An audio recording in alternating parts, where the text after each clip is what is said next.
Round 2. The Burn and Destroy Podcast with Austin Slowburn Swink and Terminator Xavier Cox. Alright, sleep. So I guess everybody want to know why we're doing this, and I think we kind of had a conversation with Eric and Corey not too long ago, and they started their own podcast, so it made us want to start our own. Basically, I think we're just going to be talking about UFC and combat news and anything involved in that world. We might stray away from that, but Yeah, definitely. I don't think it'll get too far off topic. But first, we're going to talk about the UFC card that just happened with Brandon Moreno and Steve Erceg. And what we're going to try and do is have a segment where we talk about some of the prelim guys and who's up and coming and who we thought could be a star in the future, but maybe is not one now. And we both kind of decided on the Cameroon dude. I don't think I could pronounce his name correct, but if I try. Yeah. His name is Atiba Gautier. The dude, what did you think about this fight? Dude, that guy was freaking insane. And it wasn't he wasn't just fighting anybody. The guy he was fighting, I suck with names, but he was a tough dude by himself. He was already, he was pretty high up there himself. He's never been knocked out or anything like that. And Cameroon freaking just came in there. I was about to say, from Cameroon. I noticed when the fight was going on, the commentators were already kind of knowing that this dude was going to do something big because they were just waiting on the knockout the whole time, only talking about him, not even talking about his opponent. Yeah. The guy was a minus 500 favorite too, which is kind of big, especially being on the prelims, which means if you had to bet $500 to win $100 profit. Wouldn't necessarily be a smart bet unless he goes out there and does the stuff that he does all the time. Yeah, that was only his eighth pro fight. Too. Yeah, he's 6-1. Might have been his second UFC fight. I can't remember if he had one before that. He might have been. I thought it was his debut. Did he come off the Contender Series? I believe so. Hello. This is where she's not paying attention. It's all good. But I think we're going to try and make that segment this is the Burn and Destroy podcast, so that would be my burner of the week and X's destroyer of the week. The Terminator. So that guy is both the burner and destroyer of the week, being from Cameroon and getting a knockout in the first round, looking very impressive. The first fight on the main card was Ronaldo Rodriguez versus Kevin Boras. I didn't really know much about either dude going into that fight. I can't remember if Christian Rodriguez is the guy that bit somebody on the Contender Series. Oh, wow. But yeah, I remember that fight. I don't know if that was him. I may be misspeaking on that.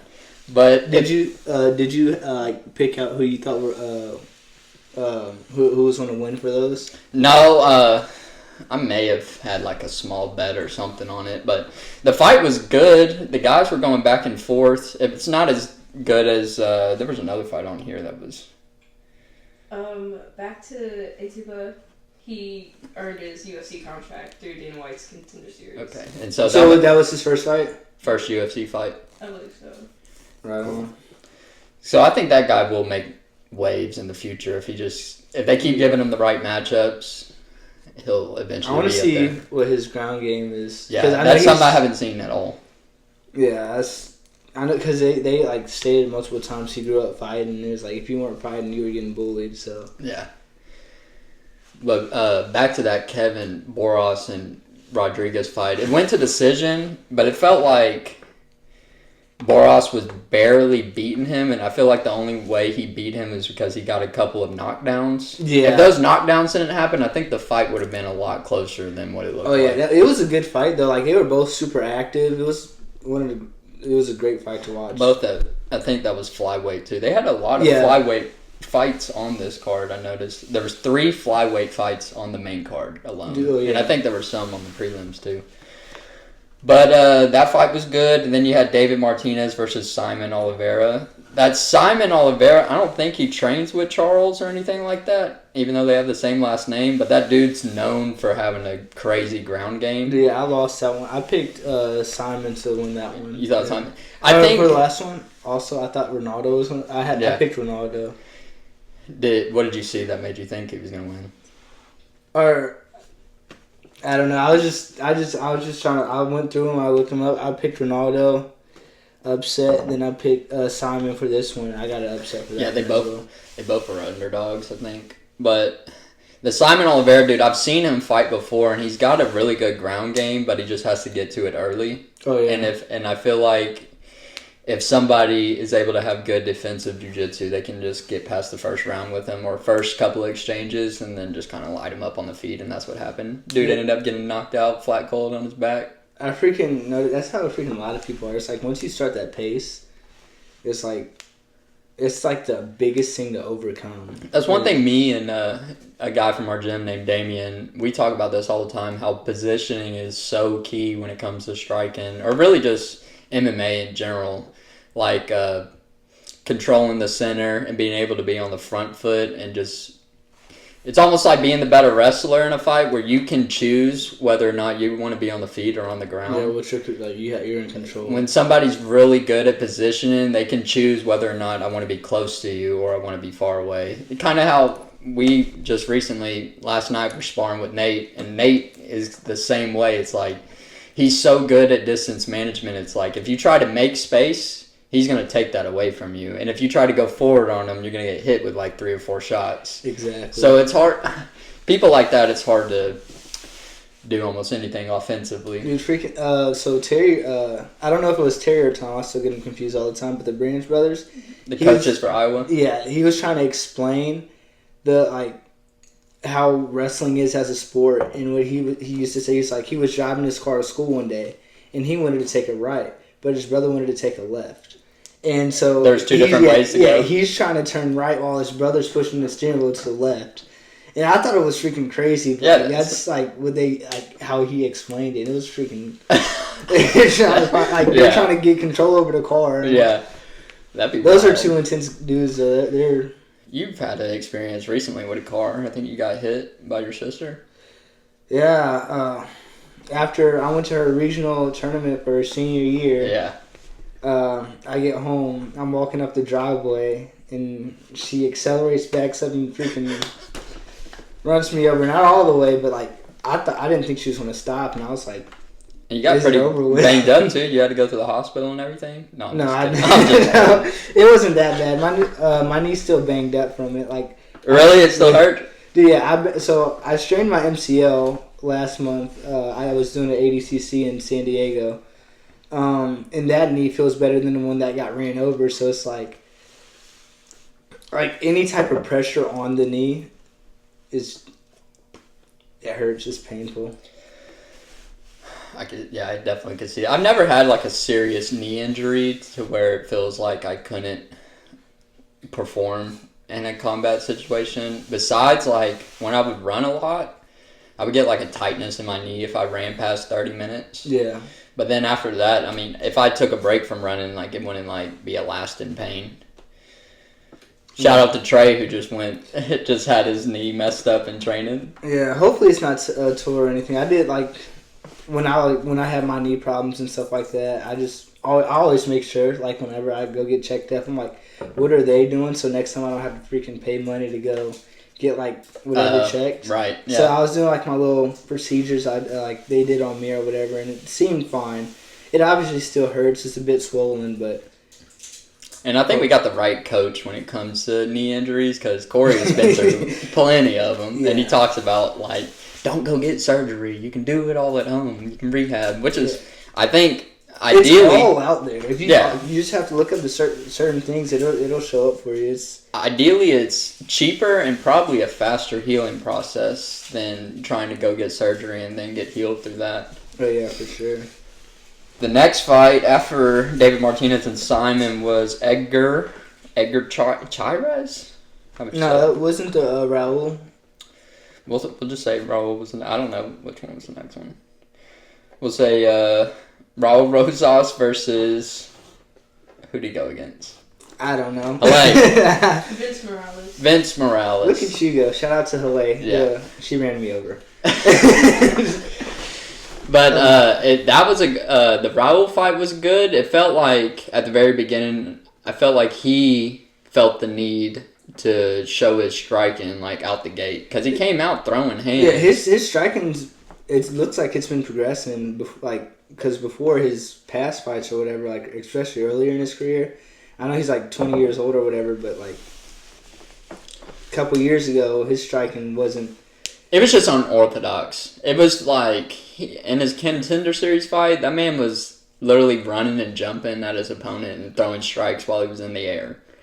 And now it's like he's planting his feet when the dude's up against the cage and throwing three-piece combinations and then getting out of range, setting up his takedowns. And I think he was in trouble with that like Darce variation that dude had on him. Dude, yeah, third round, it looked tight. It looked tight, but it looked, like I was telling you when we were watching it, it feels like the variation he was doing is unorthodox in a way, like a buggy choke is kind of like an unorthodox triangle. Mm-hmm. It feels like he was never going to actually put him to sleep. He was just making him really uncomfortable, I felt like. Oh, yeah, I didn't think he was going to put him out. He was there the whole time. I'm sure he just put like a crank on the neck, and that was about his it. neck going to be sore for sure. But yeah, he's a tough guy. Like, there's probably a lot of people out there who would have probably tapped to that. 'Cause, like, you're down, and you know you're down, and you're losing the third round or whatever. Someone like your opponent's going to be squeezing no matter what you do. Yeah, for sure. And another thing we were talking about when we were watching it, what Raul was doing with that single hook, and he was getting like a body triangle with just one hook in, like behind him. I think that's super unique. I've never seen anybody use it like that. Well, so I didn't like the way his control was. I feel like his control could have been a lot better. Obviously, like getting both the legs or whatever. Right. Like it's a great building thing. Like I've been going over like staples and stuff myself. So it's like staples from what do you mean by that? Like just like stapling like parts down. So like say you have your body triangle, or like you have your single leg triangle. So you have like the upper part of the leg, right. And then how he went back over and trapped the lower part of the leg right. with his foot, just stapling that leg down. Okay. So he can't use that leg at all. Yeah, that makes You're basically isolating and attacking whatever you do from there. So like, he can't rely on that at all. Right. No, that makes sense. I felt like Raul won the first two, and maybe he tried to like play a defensive game in that third round, and that always, if you watch any fighter, if you try to like coast in any fight, it never works out. No, almost never. Yeah, it's crazy because it's also so unpredictable. So it's like you let your guard down, or you just like take that one step back just a little bit. You give up momentum. Yeah. Even though he winning the first two, obviously you have a lot of momentum going into the third round. But if you win the first two, you don't feel like you need to win that third. You just need to make it to the end of that time. Which, like I was saying, I feel like that's the biggest killer there is. Yeah, like if that dude would have maybe like let go of that choke and started like trying to throw punches on the ground, like it might have been a different fight. There was I can't remember the name of it, but there was like some other chokes like he was trying to do. It was I can't even think of the name for it, but it was like he was like putting his knee in like the side of the neck. So when we were watching it, you were talking about that, but I don't know what he was doing. And I gotta go back and find what it was, and I gotta go. It was like it was almost like a Peruvian necktie. It might have been, but no, his leg wasn't going over his. I know he had him in a guillotine at the end of the first. Yeah, but it was he got out of it. He had him his head locked under him where he could shoot for the Peruvian necktie, but then like he just sat into it and like put his knee on the other side of his neck. So it's like he was using the knee like kind of how like one arm would be for a Darce. Like when you're trying to close both carotid arteries, he was using his knee for one. I don't know. To me, it looked like it was a Japanese necktie, and then like your shin going in the other side of his neck. Yeah, we're definitely gonna have to work on that. Yeah, that sounds sick. But the next fight is... I won that pick. You got that? That was my first... You had Raul? Yeah. Your Mexican nemesis? Yeah. I remember... I was telling you earlier. I remember when we were at Corey's house for your birthday. They threw the little birthday party at his house. And Raul fought that night. On the same night, Izzy knocked out Alex that night? Yeah. Yeah, he did. I remember. I got on the couch and was like standing up. He always fights around when I fight. Like, it doesn't matter when it is. Whenever he has a fight, I have a fight. And he's just a year older than you, so it's not like what would be I'm cool. talking about Izzy. Oh. He always fights around where you fight? Yeah, it's like a week before or a week after, but there's always... That dude, I mean, it's not impossible that we're sitting here talking about Raul and then one day you and him end up matching I could up. definitely see it happening. I mean, it's not impossible. He's only a year older than you, and he's already. The only reason he got into the UFC so early is because of his story. But I feel like that's. I personally don't think he's as good as like, especially he's hyped up to be. I think he's like mainly hype trained. But like his grappling, I would say it's really aggressive, which gives him that extra push in like a grappling aspect of it. Like his striking's not the best, his wrestling's not the best. Like he's losing to people who aren't ranked or anything like that. I mean, I feel like he's still growing though. I think the UFC is doing a good job not giving him anybody that's like super high level. Because the dude he fought, Raul's 20. He fought a 34-year-old last night, which is that's a big age gap. Yeah. One guy's in his athletic prime, and one guy's like not even close. Yeah, he'll be good in a couple of years. I'm excited to see where his career takes him to. I want to see how well he can get his stuff to correlate together from like striking to grappling. And see how well he mixes that. Because he's definitely like his grappling is not bad at all. No, but it's still not the greatest. It's high level. That stuff he was doing with the single hook and triangle with the single hook. Like the staples. It might. I wouldn't. I mean, it's hard to say if that's high level jiu-jitsu, but I feel like you don't see a lot of people do that. I mean, it's anyone who's really good at controlling. That's where I see it the most because I've seen it a couple of times. Tanner, for example, he does that. He'll like get to a position in like I don't even know what he's doing half the time, but like he staples me in positions to where like I can't move at all. And it's literally just one staple. Like, he'll trap a leg over my arm. So, it's like I can't even turn into him or whatever. Now, when you say staple, are you meaning, like, when you're on top or if you have control? Like, if you have somebody's back? Or, so when I mean staple, I'm like, so think of, like... Like, you're stapling them to the mat. Yeah, it's something getting stapled somewhere. So, it's like you got two pieces of paper and you're trying to staple them together. Like, now they can't move. Okay. Or, like, they're together and not apart, pretty much. Hell yeah.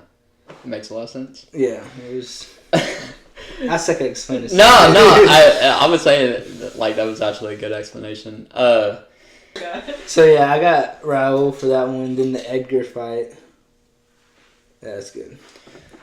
Now, the Edgar Chairez versus CJ Vergara. I've seen CJ fight quite a few times now. And...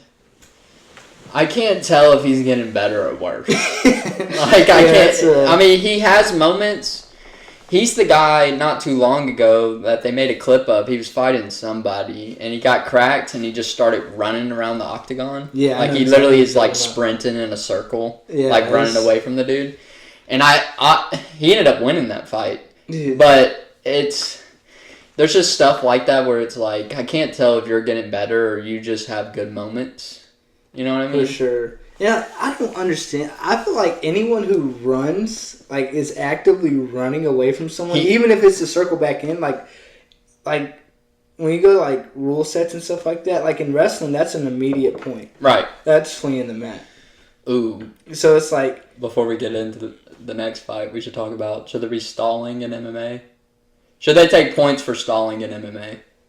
No, I feel like the rule set for MMA is not as defined as it needs to be. I feel like we need to define it and get it to like a more, this guy won and this guy lost, and here's every reason why this guy won, and this guy didn't do as many things as him, and that's why this guy lost. So I feel like it shouldn't be as like there'll be a fight or whatever, and I'm sorry over my words or whatever. No, you're good. There should be a fight, and we should know who the winner is. Right. Whether it's, he took him down and held him down the whole time. Well, he didn't do anything when he took him down. So, like, we need to understand what scores what points and understand the criteria better and get, like, a better overall idea of the scoring system. Anytime this stuff comes up, I always bring up, this would never work, but it would be super cool if it did. But it would be cool if, like, there was more of like a point scoring system that wasn't judge based, where it was like when you have a wrestling match or a jiu-jitsu match, you know what the score is the entire time. Yeah. You just have to look at the score table and see this person's up 4-0. So how do you think? So I went to the CJI, the first ever Craig Jones Invitational, in the pits. It was super cool. I want to go to the second one. I'll be in Vegas when it's happening, so I gotta sign up for the pre-sale, but I definitely want to go. But so basically, what they did after every round, you got to see whether you won the round or lost the round. Open scoring. Yeah, it was. What do you think about that? I like open scoring, and even in the MMA rule set that we deal with now in the UFC, it would be nice to see open scoring.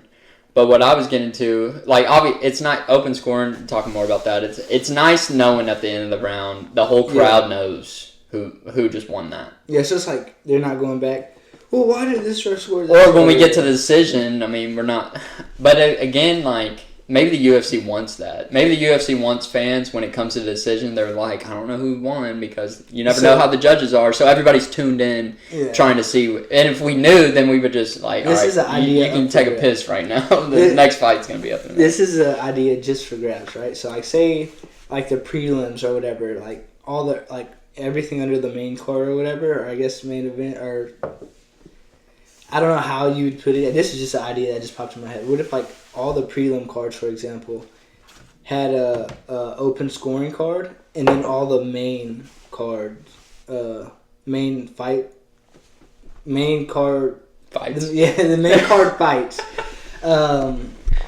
You had to decide, like the fans got to decide. No. Like they decided after. So like the open scoring for the prelims. And then for the main card, they name the score at the end. Yeah, I think you got to build. If you're in a sport, you got to build. You got to be consistent. Like I feel like if you were gonna do open scoring, you need to do it for the whole thing or not for the whole thing. Because I mean, it's a different sport at that point. That's like being in football and going from college football to NFL, where in college football you only have to have 1 foot in. And you're counting like you got the reception, but in NFL you have to have 2 feet in. But wouldn't you say that's the same as 3-round fights and 5-round fights? Yeah, 100%. Yeah, I honestly don't think championship fights should be 5 rounds. That would be like the NFL when we get to the Super Bowl, we do 6 quarters. Yes. Which wouldn't make any sense. Yeah. You know what I mean? So I get why the UFC does it because sometimes when you have a 3-round fight and they get to the end, they're like, dang, I wish there was 2 more rounds. Yeah. You know what I mean? But it does. It's a 5-round fight and a 3-round fight. They're 2 different sports. They're not the same thing. No, yeah. There's a lot more. There's a lot more everything that goes into that. And another thing, what I was trying to get to earlier. When it comes to like scoring and stuff, I wish there was like a scoreboard almost where you could tell who's up right now and who's not up right now. Like 1 punch is a point. A takedown is 5 or something like that. Yeah. You know what I mean? But then again, it's like then the ref would have to be doing a whole lot more because like. Well, I mean, I guess you have like your other people outside of the cage to also. Like that's what you need. You need score like stat keepers like they do in. I mean, they do that in wrestling too. Or like a lot of coaches like will keep their. I don't know if like there's a specific reason for this. I know a lot of coaches go back and put all their like matches in like track or whatever. Since they don't do it all at one time, or if the tournament or the match isn't in track, they have to go back and put it in. So like they're just like keeping track of what happened the whole time. And honestly, I've seen like some people get like either not necessarily screwed over, but like they'll lose a match because like that guy didn't get that takedown, and like you tell the ref, like the ref messes up the score, then the other coach doesn't know what's going on, and then you're able to tell the ref what actually happened, if that makes any sense whatsoever. No, it doesn't. Well, for me at least. Say it again. So I might just be overthinking it, but I got lost. So say it again.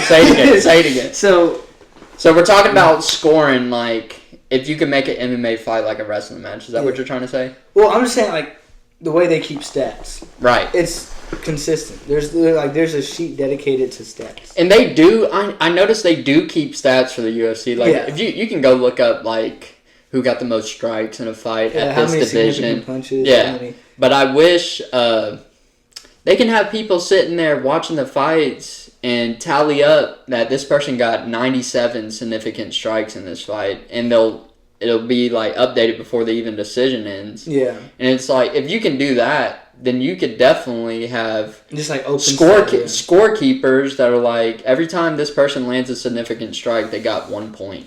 Yeah, that makes a lot of sense. But then at the same time, if it was like that, fighting would turn into point fighting instead of like actual like trying to knock each other out. Because if I knew that was the point system, I'm just gonna throw 500 jabs. You know what I mean? And then every jab is gonna be a point. So it would be hard to do that type of system, but I don't know how you fix MMA judging. The only way I see you fixing MMA judging is to get rid of it. Like, you don't do judging, you do scorekeeping.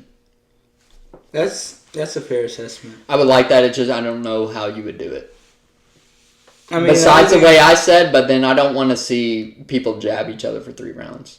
Yeah, people are always trying to game a system. Like, you create a rule, they're like, what are ways you can get around this? And so we honestly might just have to deal with the system they have now. Either that or experiment and make a better one.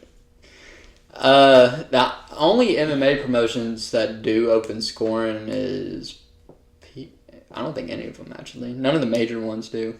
Yeah, I don't PFL will do like a...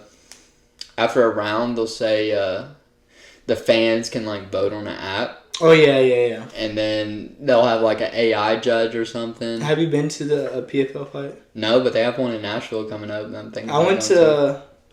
I don't know anyone else who was on the card, but one of our English teachers at Knew somebody? Zach Hicks, he was on the card. That's right, I remember. With Alex Pregande. They both lose? Alex won. Yeah, Alexi. I don't know how to say it. I don't know if it's Alexi. I think you're saying it right. Pregande? Yeah, Pregande. He trains with Gilbert at their gym. Does he? Sanford. Well, it might be called Killcliff now. Yeah, it's something like that. But I remember watching that fight and thinking Alexei lost by decision. It went to decision, but I thought he lost, but they said he won. No, he smoked that guy. I can't remember, but I feel like I've watched that fight and I was like... Well, he beat him up the whole time for that fight. Like, that guy, his face was all messed up. I don't know who else is on the card, because I know there's 2 national MMA guys. One of them lost, one of them won, and then those are like the only 3 people I knew on the card, just because I know Pregande. Well, you know Zach pretty well, don't you? Yeah. In a way, like you've talked to him plenty of times because he used to be your coach. Yeah, he was our wrestling coach and he was a teacher. Is there any news for him coming up? I'm not sure. I haven't. Yeah. I'm not that social or vocal. What weight does he fight at? Hello, can you? I think he's bantamweight or featherweight. I think he's 45. While she looks that up, let's try to get these fights going. Oh yeah, I'm sorry. No, you're good. No, anytime we go off on conversation, I'm not gonna care. But Edgar Chavez versus CJ Vergara, that we were kind of going along with saying like I can't tell if CJ's getting better or if he just has moments, because he'll have a moment like last night where they're looking good and then he gets cracked and then it looks like he just kind of quits at the same time. And anytime I see a fighter that has any type of quit in them, I'm like, you might not go that far. But at the same time, you see guys like Charles, who used to be like the quitter of the UFC. If he had anything, and then they turn into this dude that's like, you're gonna have to kill me. I still think Charles is like, I don't know. People were gassing him up after who'd he beat? That everyone like after he beat that guy, like everyone was like, oh my god. He beat Gaethje, he beat Dustin. He beat Chandler. So yeah, he beat all those guys, right? And he looked great. Right. Then he fought Islam. Yeah, he fought Islam, and like it was bad. I think Islam might be on a different... As much as I hate to say that, and anybody at the gym knows me, that like I hate Russian fighters or just Russians in general. Yeah, I'm one of those guys who wants to go to Dagestan for 2 years and... Nah, come to America in 2-3 years. Forget about it. Go to Vegas. Who's in Vegas? Extreme Couture. I was supposed to go train there. Dude, I honestly might go there. When I go to Vegas, I think I might go there. I got to train at I trained at Zenith, and I was supposed to train at You trained at Zenith, like their headquarters. Yeah. How was that? It was super nice. Who was? It wasn't. So it was the same day as the CJI, so it wasn't a lot of people. Who was there? Did anybody famous? That anybody like? Robert Drysdale. Robert Drysdale. Yeah, it's like everyone was out because one of his, I guess, underlings you can say, he just moved out and made another gym, and then half the guys went like to his gym or whatever. But he told me to come back the next time. He'll probably have more people, especially because like the ADCC World Championship and the CJI was that weekend, so it's like everybody was freaking everywhere. Back to Zach Hicks. He's 145, so he's a featherweight. Featherweight, okay. Yeah. And is there any like, if you could see if he has any like news coming up or anything where we could shout out when his next fight's gonna be? But that guy Edgar Chairez just ended up putting him up against the cage, hitting him with a right hand or left. I don't know. He hit him with a punch. Dude went down, tried to stand back up, and then he took him down and choked him after. So that dude Edgar. When you do stuff like that, where you crack somebody and then you go down and you get a sub, you're high level in both areas. Hey, hello. Can you go check that out? But I feel like when you see a guy that's able to like crack somebody and wobble them, and a lot of times when somebody does that and then they go to grapple, we're all like, "Why would you do that, dude? Like you just wobbled him. Like why wouldn't you just keep punching him?" But then when they go from cracking somebody and taking them down and subbing them, and you're like, "Oh, I see why you did that." Yeah.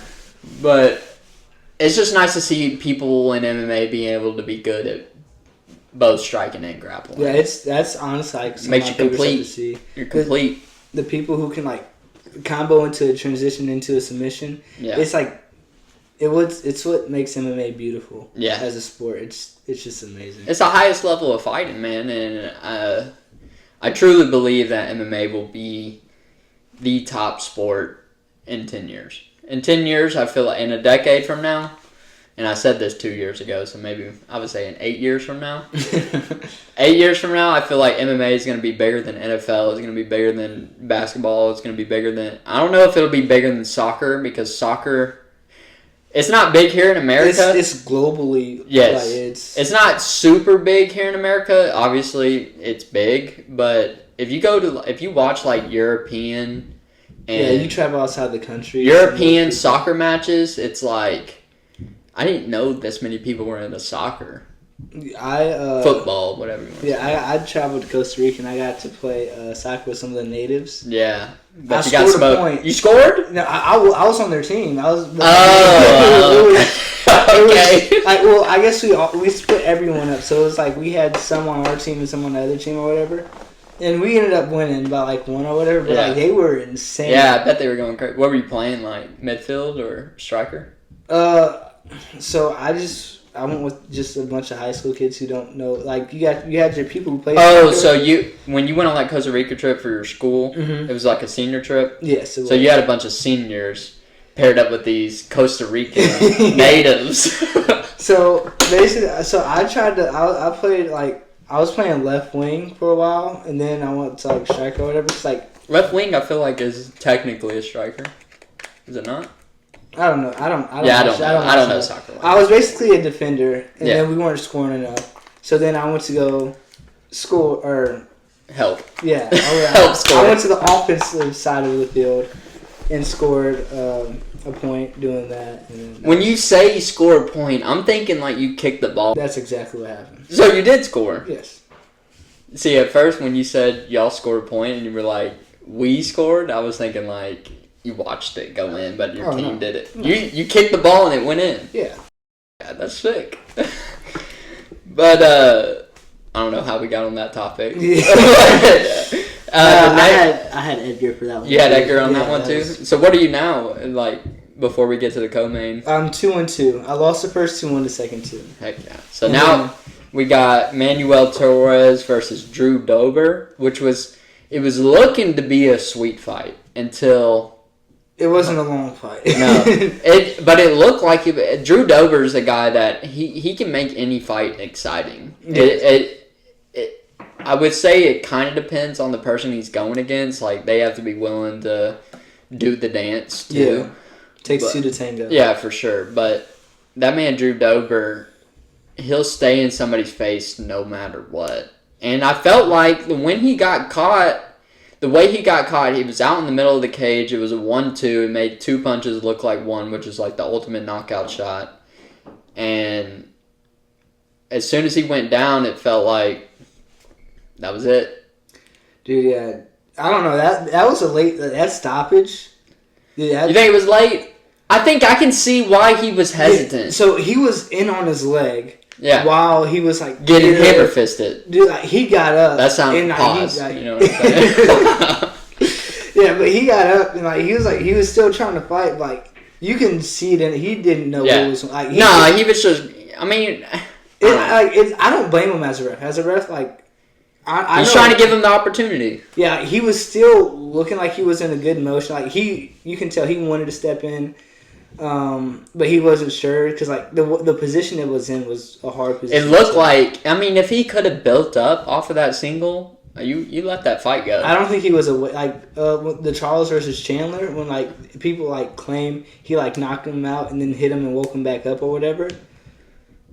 I know what you're saying. But yeah, it's like I don't know. He was getting his head pounded for like a bit longer than a normal person would like. I feel like you were saying though, like the ref, he definitely gave him every opportunity if Drew could have just got off of his knees, I don't think he was awake to do it. He might have not been, but he was in on that leg. If he could have just stood up, the fight would have kept going. Yeah. But he decided to hang on that single like anybody in a high level wrestling match that's like up one decides to do. Dude, I don't know. I saw Torres, like, his striking was, like, super crisp. Like, after I saw that, I was like, I don't know. I don't think he's going to win this one. Like, his striking, it was, like, super crisp. His movement was good.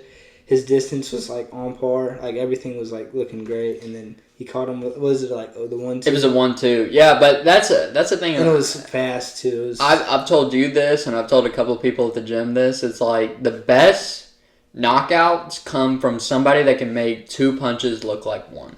Exactly. And like you've scored a knockout like this when you hit the left hook and the right hand cross off on Fairhurst. That's the same thing. It's like you're throwing 2 punches, but you're only really meaning to land one, like really hard. And I think that's exactly what happened to Drew. He got hit with the jab cross, but the cross was the one that actually sat him down, and then he was just not able to recover. Yeah, he did a good job getting in on the leg. Honestly, like, as a wrestler, I wish he got deeper in on the leg to protect himself with, like, the other leg. So I guess, like, if I ever drop down, I try to reach for both ankles. Right. So I can hide between both his legs. Or just keep turning the corner. Like, he literally just grabbed the leg and then just was on his knees. Yeah, he was in a great low single position. It was like... Yeah, he could have stood up. Honestly. If he wasn't getting concussed. Yeah, but I had Drew winning that fight. You had Drew on that one? Alright, so maybe we'll find out what you did in the main event. But so far we're down one, I guess.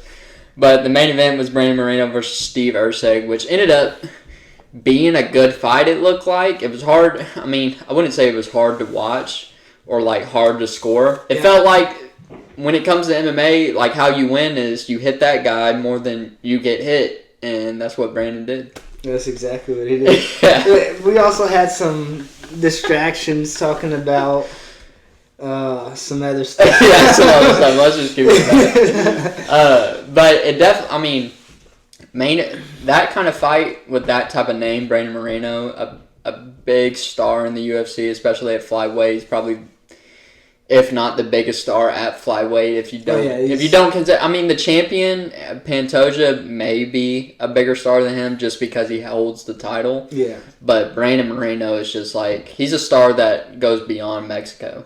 Yeah, he's a great fighter. Right. That's the type of main event you need if you're in Mexico. One of the legends in that weight class. 100%. His fight versus his first fight, obviously, him and Figueiredo fought freaking 4 times. Was it? It was something like that. Yeah, it's something crazy. But their first fight that went to a draw was in the apex during COVID, so you could hear every shot that landed, and it was one of the most brutal fights I've ever seen, and it was hype to watch. Dude, it was amazing. It made me fall in love, and not in a homo way with Brandon, but like it made me fall in love with his style because he's able to like stay in your face and like have swag about it at the same time. Like he'll go. He's like the way his movement's so unorthodox. Like he kept like that's something like I wrote down about it. Like I was just like keeping notes or whatever. Like his movement, constant pressure. Like he was moving back and forth, like constant pressure, constant movement, and that honestly that's why like he's as good as a fighter as he is because of that constant. Yeah, and I like another thing I notice he does is, and this is something I'm trying to work into my game, and some of the people at the gym might have noticed this by now, but guard switching when it comes to striking. Like, a lot of times people, I mean, the rule of striking is like keep your hands up. Like keep your hands at eyebrow or cheek level to where if a shot comes at you, I can block it. But I feel like when you see fighters that are able to swap stances and able to like be southpaw and orthodox, I feel like you can have the same mentality with the way you hold your hands up. Like I can go and when I'm sparring in the gym, sometimes I'll be sparring like I'm a boxer and I'll have both my hands up that are by my face. And then some points I'll go to the Philly shell just to give the other person a different look where they're expecting two hands up and they're having to like parry this hand to get the jab or... Changing your styles is a skill. Like the more you can change your style, 100%. The harder you are to fight. And I noticed Brandon does that. Brandon will go Philly shell, he'll go boxer and back to Philly shell. He'll go back and forth between different... If you fight like one fighter the whole fight, they can get used to it. Yeah, it's easier to pick up, make reads. Like that's when it gets more predictable. You as a fighter, because you in a certain stance leads you to more. I don't want to say leads you to more mistakes, but like if it's your natural, like it's easier to pick up your tendencies basically. So if you can change those into different styles, and then have different tendencies to do different things, it changes everything. 100%. I totally agree.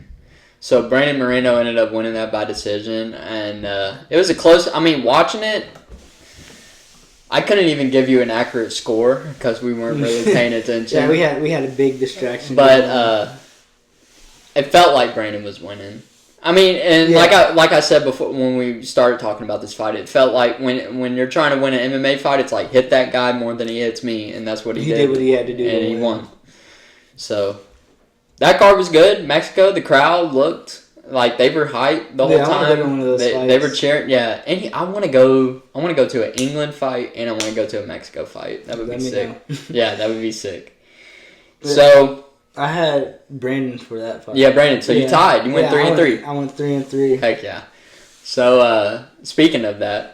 Him going 3-3. So now we're gonna get into the segment where me and X are gonna go head to head for the rest of the year on UFC cards, and we don't know exactly what the loser's gonna have to do. So if anybody's watching this and you got an idea, put it in the comments of what me and X should do if somebody loses at the end of the year, or who has the less points, whatever we're gonna say. I feel like I should get a point because I. Hey, dude, I wasn't ready. But we definitely, for the next card, we definitely can make some picks right now. So the first card, there's 6 fights on the main card next week, starting with Torres Finney and Robert Valentine. Torres Finney, me and X and a couple of my friends have actually seen him fight, and some of these people know he fought this dude at Aries Fight Series, which is a big Nashville promotion in Tennessee, and he fought this one guy. I don't know who he fought, but probably some scrub. It was the fight before he got on the Contender Series, and ended up having to fight 3 fights on the Contender Series because Dana did not want to give him a contract for some reason.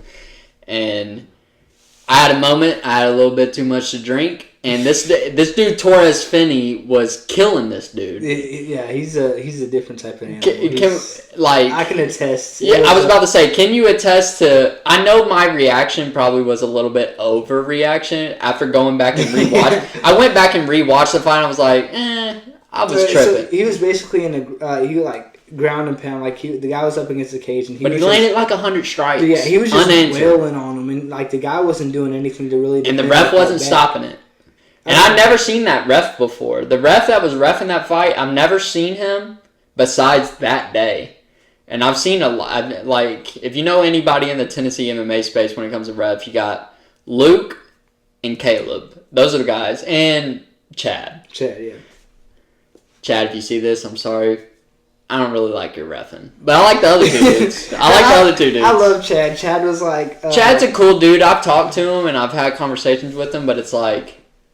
And Chad, if you see this, don't get mad at me. But it's like... Chad, I love you. Like, I was in my last kickboxing fight, and like... He reffed me and Jamie's fight. I can see... Where I felt like I got hit in the nuts twice, and he didn't stop it. And he let him grab the cage when I was taking him down. Anyways, I feel like I've seen him... Don't let him grab the cage. You know what, Chad? I'm going to give you a break. I ain't gonna talk about you. But getting into the next card, we have Lerone Murphy going against Josh Emmett in the main event, but we're going to start at the beginning of the main card. Back to the Torres Finney versus Robert Valentin. Torres Finney, we've seen fight, had a little moment where I thought he was going to kill somebody and had to go and yell at the commentators and the ref to stop the fight. If you guys go back and watch the video on YouTube, you can hear Austin. You can hear me screaming, "Stop the fight! Stop the fight!" But he's going against Robert Valentin, which he's a guy that he was on the Ultimate Fighter last season. I don't know. Did he win? I'm not sure. I just remember seeing him. I know he was in the finals because I remember watching the season, and he was just he kind of has like a Yuri personality where it's he's not like a samurai, but he's definitely like along those lines. Like in the Ultimate Fighter, at one point when they were introducing him, he was like saying all this like hardcore stuff, and he was like for Valhalla, just like all like barbarian looking and everything. It was autism. So since this is our first picks of this little segment we're doing, and we're at your house, I'm gonna say you get home field advantage, so you'll get the first pick. Doesn't mean I'm gonna pick against you, but I think when we're doing this head to head, I'm definitely gonna try and game the system to try and win. So yeah, obviously. Yeah. I'm gonna let you go first on this one, and then I'll let you know what I have. All right. So my first pick, I picked Torres Finney. I've just seen him fight in person. I know what type of fighter he is, and I believe I know what type of fighter he can be. I've seen a bunch of his training videos. I've seen him fight, everything. I've seen what I needed to see. So you got Torres Finney. Yes, sir. I have the same opinion. The only issue I have is Torres fights at middleweight. I wish he fought at welterweight. Yeah, that's just fair. because I don't know how tall he is, and I wish our producer was in here to find that out. But she took a break. But Torres Finney being a little bit shorter, that's the only thing that worries me, but I'm still going to take him. Maybe it's a little bit biased from my little interaction. I understand. I get it. This is complete bias. Yeah. But so we both got Torres Finney on the first fight. Second fight, we got Brad Tavares versus Gerald Marchart. I'll tell you my pick first. I'm going to take Brad Tavares. And the only reason I'm taking that is because I feel like Gerald Marchart is one of these guys that has kind of been a journeyman along his UFC career. And he wins fights that he should, and he'll lose fight that he shouldn't. And I feel like this is one of those situations where he's going to lose a fight that he's not supposed to win. You know what I mean? Yeah, I picked Gerald for this. Oh, that's our first one, man. That's our first head-to-head. I picked Gerald. I just went back and I was watching him, and I was like, I really like Brad Tavares. It's like that was honestly like I changed this one.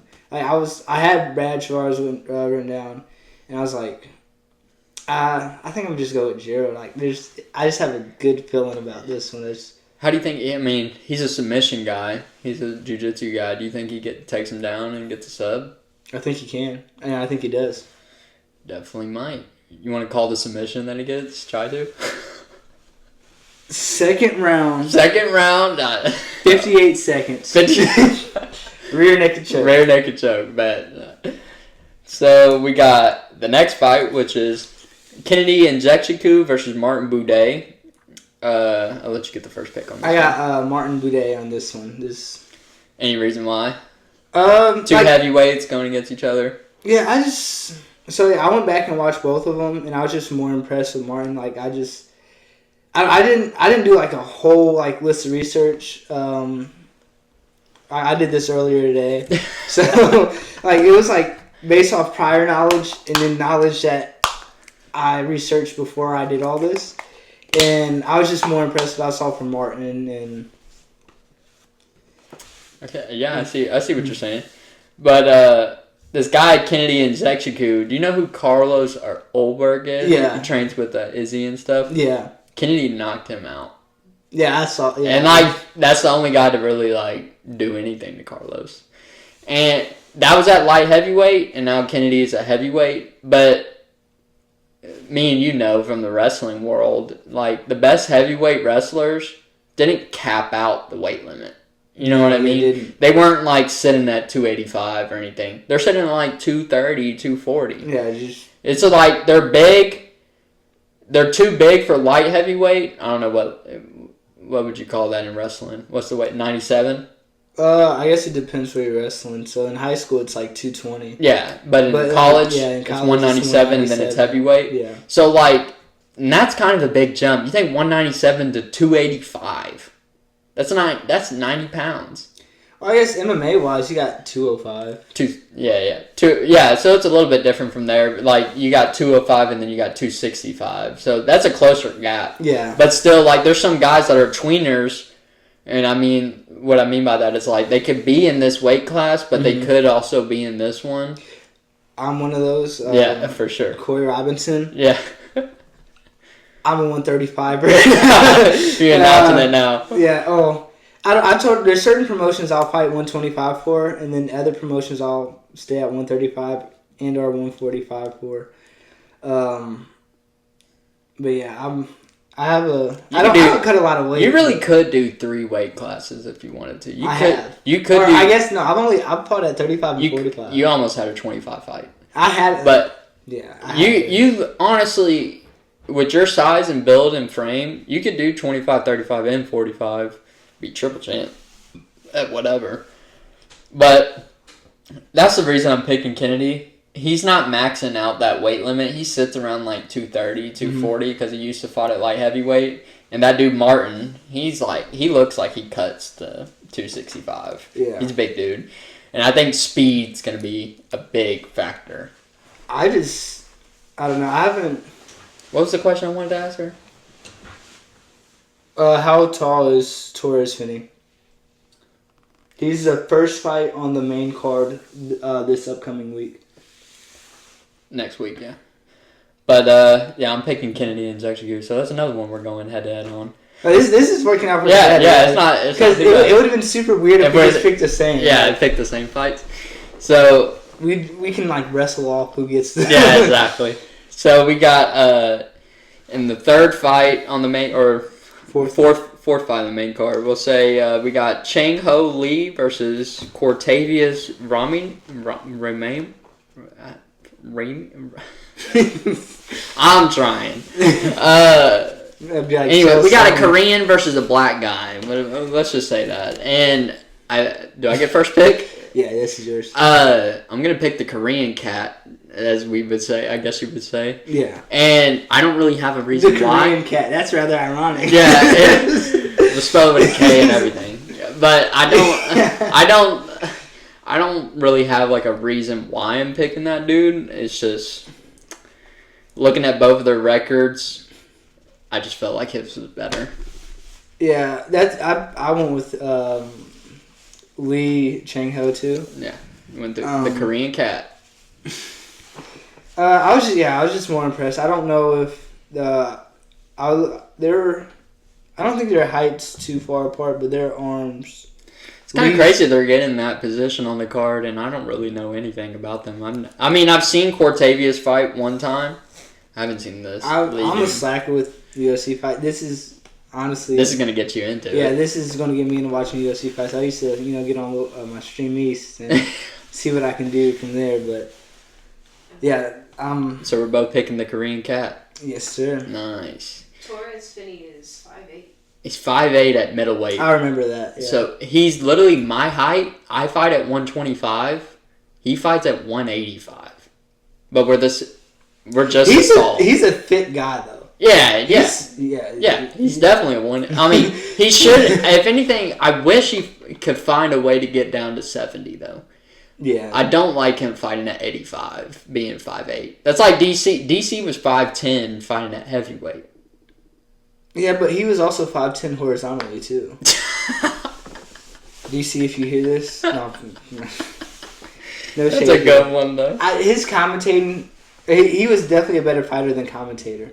It's good every once in a while, but I like his commentating on UFC, but I watched the NCAAs and I watched all 3 days, and him being a part of the semifinals and finals, I did not like. Did you see what's the 120 or it was 133 Lucas Bird? It's like Lucas Bird's like 5'5" with his 6'3" girlfriend. Yeah. He was talking about his girlfriend the whole time. Hey, you can't hate. Yeah, some guys like to be picked up, dude. He jumped and he was still shorter than her. Would you not feel comfortable being picked up and hugged? No, I'm fine with that. But like everything else was out the window, and that was his girlfriend was the main. Yeah, it definitely. Source of it definitely was the story behind his championship. Yeah. Like it's fine or whatever, and it's like I don't have a problem with it at all. It's just Lucas Bird won, and you're talking about his girlfriend being 6'3". Like maybe I guess he won in both departments. If you're someone like DC, you know. What do you mean win? A 6'3" girl. Is that a dub? I don't know. I guess so. That's all models Short are tall. king. I don't know how well she looks, but all models are tall. Is she a model? No. I don't think she's a volleyball player. Close enough. So we both got the Korean Cat in that one, and then we got the co-main Joe Anderson Brito versus Pat Sabatini. Pat Sabatini actually wrestled in college. I'm pretty sure if our producer could look it up to fact check me, but I think Pat Sabatini wrestled for Oklahoma State, if I'm not wrong. And I heard we had a guy come in the gym the other day from Oklahoma State. maybe Kevin was telling me about it. I didn't hear I anything about missed it too. Yeah, I but got ran over. we're not talking about wrestling. We're talking about a fight, and I feel like that's the reason why I'm picking Brito. I'm gonna pick Brito just because I think he's gonna be able to keep it on the feet and let his hands go. And this is kind of a pick'em fight to me. I don't know what the odds are, but it really should be even because I feel like Joe Anderson, I haven't really seen much of his grappling. I've seen Pat wrestle and I've seen what he's able to do, but I don't know if he's going to be able to do what it usually does against Brito. Yeah, I gotcha. I have the same pick for this one as well. Literally pretty much the same thing. I was just more impressed. Like, there wasn't a lot of research put into this. I just went. I was like, all right, I like this guy more. Something I normally do. I just picked a better looking dude. Not saying he's better looking. I actually did more. Yeah, no research. No did. But I did a bit more research for this one, and that's Joe Anderson is not bad. Yeah, He's like Dober. It's like he can make any fight exciting. It just depends on who he's going against. So we both got Brito on that one, and then we got the main event: Lerone Murphy versus Josh Emmett. I think I took the first pick on the last one, so I'll let you get this one. All right. I got Murphy for this one.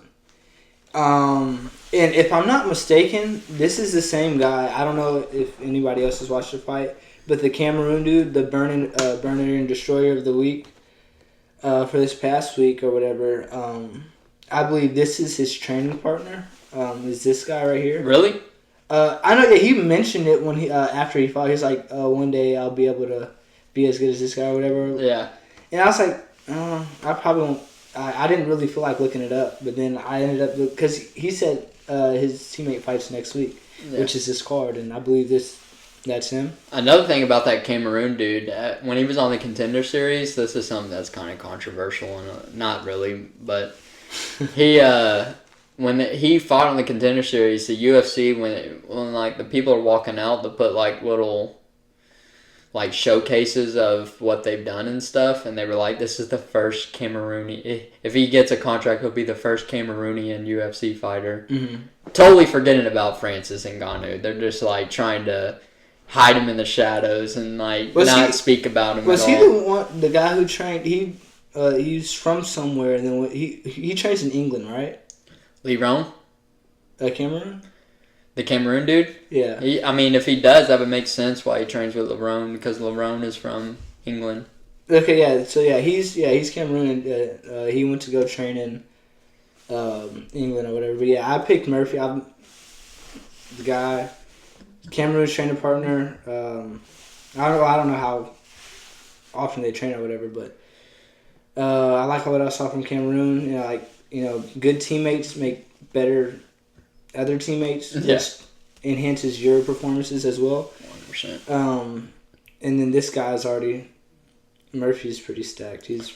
Yeah, I have the same pick, man, but my reason's probably a little bit different. Lee Roan is 15-0-1, never lost. He's had one draw. Mm-hmm. And when you got a guy like that gets put into a main event position against a 40-year-old Josh Emmett, not saying Josh Emmett couldn't knock Lee Roan out next weekend, but it just feels like we're getting towards the end of Josh's career, and it feels like Lee Roan is just getting started. Exactly. And when you got guys like that, they usually come in and like make a statement. So I feel like Lee Roan's going to be able to find what he needs to do to win. I don't see this one going all. It might, though. It might, but because that man Josh Emmett went 5 rounds with Topuria and didn't get knocked out. I think I could go 5 rounds with Topuria. That's a statement right there. Get me on a good train. Yeah, dude. Yeah. So we got, let's see, Torres, Finney, we're picking the same. Chango Lee, we're picking the same. Brito, we're picking the same. And Lee Roan Murphy, we're picking the same. The only two we're going head-to-head on is Kennedy and Jexiku, Martin Bourdais, and Brad Tavares versus Gerald Meerschaert, which is cool. So we got 2 fights to really know who's going to take the lead on that. We can go 1-1, or one of us wins. So are we just going to blanket out and wait for the next fight? If, say, hypothetically, you win one, I win one? Or are we... we're keeping score for the whole year. So, So we're just going to leave this one off the board? If, what? If you win one and I win one, are we just, leaving it... Well, no, we'll keep the score, but we'll just we're just saying, overall picks? Yeah. Okay. So we'll just say it's tied, if that's what happens. Okay, yeah, that's fair. So that's pretty much it for last week and this week UFC. But then I think we got some other combat news. If you got anything you want to talk about, I have one thing. It's about Gable Stevenson losing his heavyweight NCAA championship, which was wild. What do you think about that? Actually, I don't think it's that crazy. I feel like was that Hendrickson dude, that White Hendrickson dude? Was he actually like? I think he's good. I mean, there's still heavyweights. I don't respect his heavyweights as much as I do other people. A lot of heavyweights skip. Gable Stevenson definitely is good. He can definitely, if he took this sport more serious, I thought he'd even be better than what he is now. You hear about him skipping practice and doing some other stuff. That's some heavyweight stuff, though. He also heavyweights do that. Why do they do that? And they're still good. They can still perform and skip practice. Because their counterparts and their other heavyweights that are doing just as much as they are. So since every heavyweigh's being lazy, it's easier. Yeah, I told this to Corey. It's you have all your lighter weights. Everyone's training every day as much as possible. They're just getting as good as they can. Heavyweights, they're doing the bare minimum, and just because they're heavyweights and they have. There's not as much technique going around it. A lot of times it becomes a strength battle or an endurance battle, depending on how well your endurance is. But I mean, I feel I think Gable was broken. I mean, he's been off doing other stuff. He's this year. I mean, he's been dominating all of wrestling. But still, someone who wins so much, you slap him in the face. One time, after all that hard work and all that push, they're not going to react the same. Right. If that makes sense. When they actually got another dog in front of them. Yeah, I just feel like Gable was broken. I think Gable's a better wrestler, so if they wrestled again, like if they wrestled right now, Gable would win. I believe Gable would win. Yeah. But they were Gable was yapping at him on the walkout and everything. Yeah, I just think I think he broke. He definitely seemed like he was like. When he got taken down that last time and Henderson went up one, it felt like he had every opportunity to get up if he wanted to and like get an escape, but he was just too tired and too broken, like you were saying. Yeah, it's something I don't know. And another thing we were talking about not too long ago when we were going to Indy about like what weight class is more technical, and I feel like the higher you go, obviously when we're talking about heavyweights, I feel like it's the least technical weight class, but the lower you go, because there's so much speed involved, it's like technique it has to be better. And just because they have that luxury, actually, like even heavyweights fight and rely on their like power. Freaking heavyweights wrestling rely on their muscle. It's like pretty much all the same thing. So it comes down to just who's stronger and or has the better endurance. It's basically the same argument as like power beats I know what you're trying to say. Yeah. Conor McGregor's precision quote. Beats speed. Power. Precision beats power. Speed. Yeah, I know what you're trying to say. Time beats speed and precision beats power. Yeah. There you go. That's it. Yeah. That was so. I still think it was wild to watch live. Henderson getting that last second takedown. Not last second, but like there was like 20 seconds left, and he got that takedown. I honestly think Gable could have escaped. Yeah, he definitely could have. He tried twice. He tried to stand up, and then he tried to like turn in to get the escape. And as soon as he turned in, like Wyatt just like body locked, put him back down. Gable, I think, was good enough. That's another reason I think he was broken. If you look at his face and see where he was, the fact that he was in as bad of a position as he was in, he probably, like, not saying this is true or not, but he probably has an idea of, like, I'm the best wrestler here. Right. And which is honestly good to a certain extent, but there's also parts of you that, like, it can be bad for. So it's like, that, like, when your, like, ego starts to go, it's like, I'm the greatest. Boom, you're the greatest, but you just got taken down by a guy, like, by just, like, another dude or whatever. Yeah. So it's like, now you're in your head, like, this guy just took me down. Now you're having to try to get up while thinking, he just took me down. Right. And I'd love to see that match going to overtime. I think Gable would have won if it did. He probably would have. He probably would have stepped it up a notch, noticing that he had somebody game in front of him. But, yeah, I don't know. So, that was wild. But you got any other combat news or anything like that? Oh, I actually do. Did you watch any of the boxing fights? No, I didn't. So there's a guy, Tiger Johnson. Look good? I was pretty impressed. I didn't watch a lot of it. I was just looking at highlights. There was another dude I saw. Tiger like Tiger Woods? That's what I have written. Is he a black guy? You said what? Is he a black guy? Yeah, he's black. Sick. I guess don't know. is like Tiger. Can you look him up? Is that his name? Tiger Johnson? Imagine being named Tiger. That'd be pretty cool. Would that be sick? I think Or would you prefer a different animal? I'd honestly prefer a different animal. Like lion. What if somebody was named Lion? I don't necessarily think I like lion. Lion Woods.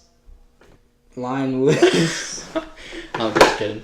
I don't really got anything else besides that, but you said, what weight class did that dude fight at? I have no clue. You just saw the highlights? I just was watching highlights. There was another guy, he was fighting for a title or whatever, and I wasn't as impressed as his. So I was like, maybe all the boxing fights were good, and that wasn't the case. I went back, I looked at a couple of them, I was like...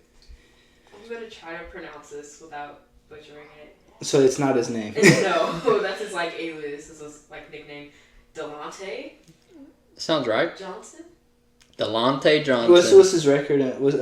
You got anything about him? What weight and all that? He's a super light. Super lightweight? What weight is that for boxing? What's super lightweight? No, he's 145. I have no clue on the boxing stuff. I thought that was featherweight, but I think they were talking about... Or no, the title fight may have been 145. One of the fights were 145. or he walks around at 145 or something like that. They're around my weight. So what impressed you about him? No, just combos. I like seeing boxing combos. Like volume? Yeah, or just volume, in and out, crisp combos. So it's like it's easier to like I guess throw the combos you want, especially like you take control of the match super fast. You can land a crisp combo, get in and out, and like back in on your combo and just like staying ahead of your opponent. That's normally the stuff that impressed me. I don't like the people who just like, oh, I hit harder than you, so I'm gonna punch you as hard as I can and then knock you out.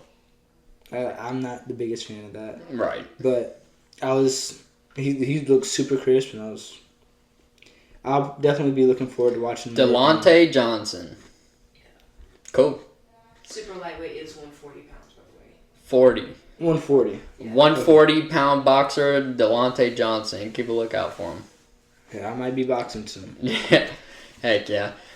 So, I don't really got anything else. You got any dates or fights coming up?